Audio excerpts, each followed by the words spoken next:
जमीन पर उगेगी किसकी फसल? राजनीतिक दल 2022 पर बात कम, सियासत पर बात ज्यादा हो रही है। बीजेपी के लोग मंचों पे नहीं थे क्या?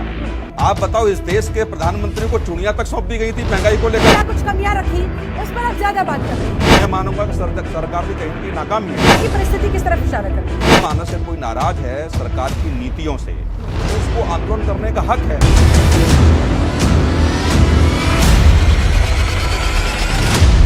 डॉक्टर सुनील कौशिक जुड़ चुके हैं, वरिष्ठ पत्रकार हैं, स्टूडियो में मौजूद है। बहुत बहुत स्वागत है सर आपका हमारी खास चर्चा में।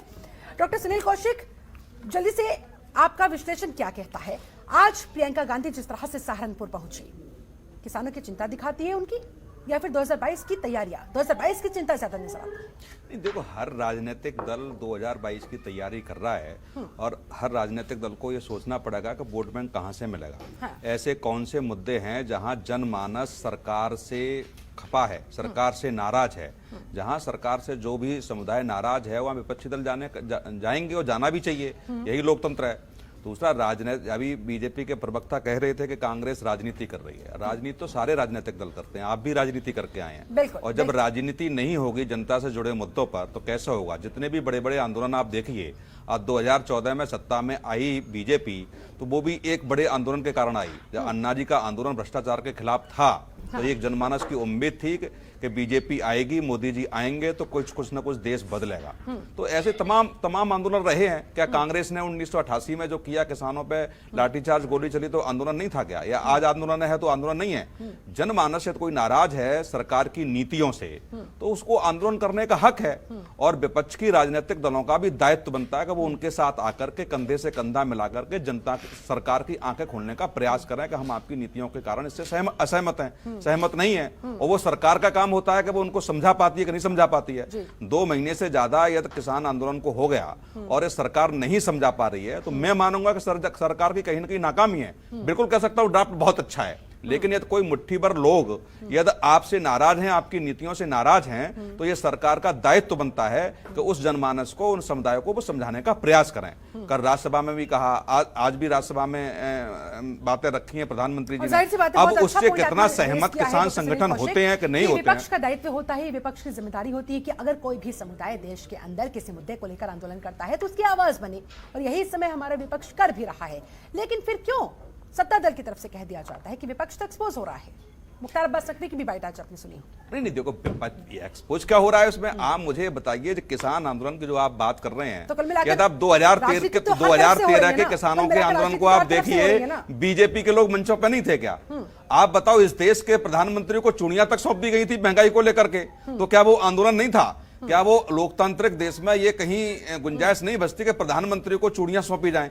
लेकिन ये भी बीजेपी ने किया है, तो इसमें घबराहट की क्या बात है? या बीजेपी ने जो किया है, या जो विपक्ष में रह करके राजनीतिक दल कर रहे हैं, वो आज भी कर रहे हैं। तो उसमें संयम होकर सरकार को जिस तरीके से, जिस सलीजे से प्रधानमंत्री ने अपनी बात रखी, मुझे बहुत अच्छा तरीका लगा कि ऐसे ही तरीके से संसद में और राज्यसभा में बात होनी चाहिए। और ये जनता का है कि जनता समझे या न समझे, जनता कितनी समझ पाती है सरकार की बातों को लेकर के, ये आने वाला समय बताएगा। लेकिन सार्थक तरीके से ये संसद में और राज्यसभा में बातें होंगी सरकार की, प्रतिपक्ष की, तो मुझे लगता है कि समुदाय को निर्णय लेने में आसानी होगी। चलिए, पूरा देश ने वाली बात कही जा रही है, उस पर आज मैं इस बात से सहमत नहीं हूं शिल्पा। यदि विपक्ष को अपनी बातें रखनी थी तो प्रधानमंत्री मोदी के भाषण का बहस्कार नहीं करना चाहिए था। या संसद में रह करके वो सारी बातों के जवाब देते और पूछते, तो मुझे लगता है ये बहुत अच्छा लगता है। दूसरी बात है, अभी जो वर्मा जी ने कहा, सपा के प्रवक्ता महोदय ने, वो किसान नहीं चाहते हैं, किसान नहीं चाहते तो क्यों थोपा है? 3 तलाक किसने मांगा था? क्या सरकार ने थोपना थोड़ी हो जाएगा? क्या जीएसटी देश की मांग थी क्या? तो तमाम ऐसे निर्णय हैं। जितने बड़े किसानों से संबंधित संगठन ले लीजिए, मुझे लगता है अधिकतर जाट नेता ही उसका नेतृत्व कर रहे हैं।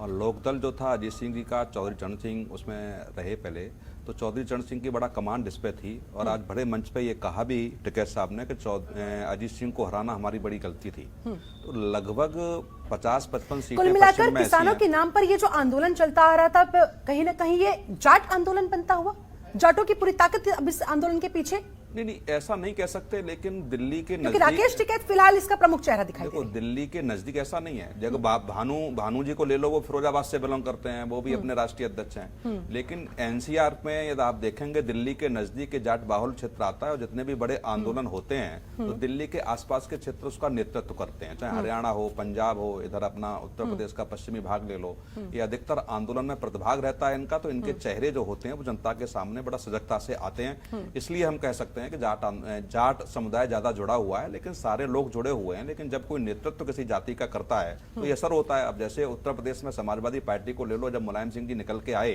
अन्य राजनीतिक दलों से, तो यादवों का चेहरा थे वो। बहुजन समाज पार्टी की बसपा निकल के आई तो वो एससी की चेहरा निकल के आई। तो ये कह सकते हैं, आज योगी जी को भी आप देख लीजिए, तो ये थोड़ा सा माइंड सेटअप हो जाता है कि जिस क्षेत्र में आप जा रहे हैं उस क्षेत्र के समुदाय को अपनी तरफ प्रभावित कैसे कर सकते हैं, वोट बैंक में कैसे और इस समय तब्दील कर माहौल सकते हैं। कहीं ना कहीं बीजेपी के खिलाफ है, तो कहीं ना कहीं उसे अपने पक्ष में करने की कोशिश यहाँ पर कांग्रेस की तरफ से। देखो, मेरी ये समझ में नहीं आ रहा है शिल्पा, यदि हम धरातल पे बात करेंगे, उन गांव में जाकर के बात करेंगे, तो वो जाट कहते भी हैं कि हमने इस बार बीजेपी को वोट दिया, तो अगली बार भी हम कोशिश करेंगे कि ये है, ये बीजेपी नहीं मानी तो ये सब कहना। और पश्चिम में लेकिन फिलहाल की परिस्थिति किस तरफ इशारा करती है? इस आंदोलन की वजह से भारतीय जनता पार्टी से किसान लोग, जाट लोग थोड़ा दूर जाते हुए अभी की जो ताजा हालात, आंदोलन की यदि बात करेंगे तो वो कह सकते हैं कि दूर है, लेकिन मुझे नहीं लगता। यदि इसके पीछे, मैं फिर कह रहा हूं, कुछ और चीजें निकल के आएंगी। आप ये बताइए कि 26 जनवरी को कोई हंगामा लाल किले पर हुआ, हाँ। और यदि ये आंदोलन खत्म उस समय हो गया होता, ठीक है, तो मुझे लगता है सत्ता दल को इसका फायदा अच्छा, नहीं एक और मिलता। महत्वपूर्ण सवाल सत्ता दल, डॉक्टर सुनील कौशिक, बहुत मुझे ये महत्वपूर्ण बात कहने जा रहा बताएं, हूं। किसान आंदोलन के नाम पर ये सब कुछ हो रहा है? नहीं, बिल्कुल उनका हितैषी बनने के लिए, साबित करने के लिए अपने आप आप ये- को हर कोई कोशिश कर रहा है, आप ये दांव चल रहा है। ऐसे में फिर कांग्रेस का मैनिफेस्टो को लेकर मैं आपसे सवाल कर रही हूं। कांग्रेस ने अपने मैनिफेस्टो में डाला था, लेकिन अब पूरी तरह से यू टर्न हो गया है। ठीक है, अब पूरी तरह से इन तीनों ही कृषि कानूनों को रद्द कर देना चाहती है। और मुलायम सिंह यादव ड्राफ्टिंग कमेटी में थे समाजवादी पार्टी की तरफ से, इस पर क्या कहेंगे? देखो, इन लोगों के खाने की दात कुछ और, दिखाने की कुछ और। देखो, कांग्रेस के प्रवक्ता अंशु अवस्थी अब किस मुंह से ये विरोध करते हैं? आशुतोष वर्मा जी भी बैठे हैं। ये बिल्कुल उन्हीं से मैं यहाँ आगे इसको, इस पर जवाब चाहूंगी। कांग्रेस के शासनकाल में जो ये ड्राफ्ट तैयार हुआ, उस ड्राफ्ट में संसदीय समिति में लगभग मुझे लगता है 14 या 17 लोग थे। उसमें मुलायम सिंह यादव जी भी थे। तो जब वो ड्राफ्ट तैयार हुआ और उन दिग्गज या 7-8 पार्टियों के प्रतिनिधि उसमें रहे हों और सबने बड़ा सहमति से हस्ताक्षर किए हों, तो मुझे लगता है राजनीति नहीं होनी चाहिए। लेकिन ये राजनीति वोट बैंक की मुझे दिखती है। और इसमें ऐसा नहीं है कि समाजवादी पार्टी कांग्रेस कर रही है, ये बीजेपी ने भी किया है। आप ये बताओ, एफडीआई को लेकर के आंदोलन किसने किया? बीजेपी ने। एफडीआई लागू बीजेपी ने किया। जीएसटी को लेकर के बिल पास नहीं होने दिया, किसने नहीं होने दिया? बीजेपी ने नहीं होने दिया। जीएसटी लागू किसने किया? बीजेपी ने किया। आधार कार्ड को लेकर के सवाल किसने उठाए? बीजेपी ने उठाए। बाद में सहमति सुप्रीम कोर्ट में कहा कि आधार कार्ड से क्या है। तो ये सारे राजनीतिक दल कर रहे हैं। एक बहुत बड़ा महत्वपूर्ण बात बता रहा हूं, हर आंदोलन पर सियासत होती रही है, लेकिन इस आंदोलन के जो बाद में निकल के जो बातें आएंगी, मुझे लगता है वो विपक्षी दलों को भी चौंकाएंगी और जनता को भी चौंकाएंगी। मसलन मेरा कहने का मतलब ये है, सीधा सीधा स्पष्ट कह दूं, सारे लोग इस पर सहमत हों। हो सकता है कि मेरे विश्वास सूत्र गलत हो सकते हैं, हो सकता है मैं गलत हूं, लोग सहमत ना हो इस बात को लेकर के, लेकिन मैं अपने तजुर्बे से कह सकता हूं कि कहीं ना कहीं जो आंदोलन बढ़ा है किसानों का, वो बीजेपी के सारे पर कहीं ना कहीं ऐसा हुआ है। क्योंकि 26 जनवरी की घटनाक्रम जो हुआ, या तत्काल दूसरे या तीसरे दिन आंदोलन खत्म हो जाता, तो जो राष्ट्र विरोधी लहर और जो व्यवस्था जो सरकार चाहती थी कि इस आंदोलन की जो चीजें सरकार को मिलनी चाहिए थी, वो न मिल पाती। और आपने देखा होगा गाजीपुर बॉर्डर पे कि आंदोलन बिल्कुल खत्म के कगार पर था। हम लोग भी वहां थे। मुश्किल से 100 या 150 या 200 लोग रह गए होंगे, वो भी जाने की तैयारी में थे।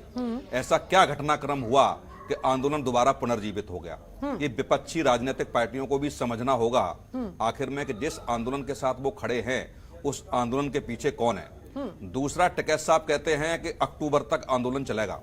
अक्टूबर तक का कोई मतलब नहीं है चलने का। आपने डेट कैसे निर्धारित बिना मोर्चा के कर ली? आपने उत्तर प्रदेश उत्तराखंड को क्यों मुक्त रखा? छोड़ दिया। दूसरी बात, 2022 में यदि इलेक्शन है और आप कहते हैं कि अक्टूबर तक होगा, और अक्टूबर में यदि कोई फैसला केंद्र सरकार की तरफ से आता है या उत्तर प्रदेश सरकार कोई किसानों से संबंधित बड़ा निर्णय लेती है तो किसानों का झुकाव कहां होगा, ये सारे राजनीतिक दलों को समीक्षा करनी पड़ेगी। ठीक है। केवल आप हरीश राजनीति श्रीवास्तव, करेंगे, केवल किसकी चैनल तरफ पे बोलने इशारा से है कुछ नहीं फिर? होगा। किसानों को भी समझना पड़ेगा और राजनीतिक दलों को भी समझना पड़ेगा कि कोई बहुत दिनों तक आंदोलन चलता है तो देश का ही नुकसान होता है। बिल्कुल। और अब तक सारे लोग समझेंगे कि 1,70,000 करोड़ का इस देश को नुकसान हुआ है, उसमें किसान भी सम्मिलित हैं। यदि बहुत दिनों तक यदि आंदोलन चलता है तो देश की बर्बादी है। इसलिए मिल बैठ करके जो बीच का रास्ता निकालना चाहिए वो सारे राजनीतिक दलों को निकालना चाहिए। विपक्ष की पार्टियां भी मंच पे आए और सरकार को भी मंच पे आना चाहिए। और जो व्यवस्थाएं में जिन बिंदुओं पर आपत्ति है किसान संगठनों को, उन आपत्तियों को सरकार सोचे। लेकिन मैं ये कहूंगा कि यदि ये केवल किसान संगठनों की मांग है कि केवल कानून रद्द करना पड़ेगा, ये मुझे लगता है बड़ा खतरनाक है चलिए, और ये होना भी नहीं चाहिए।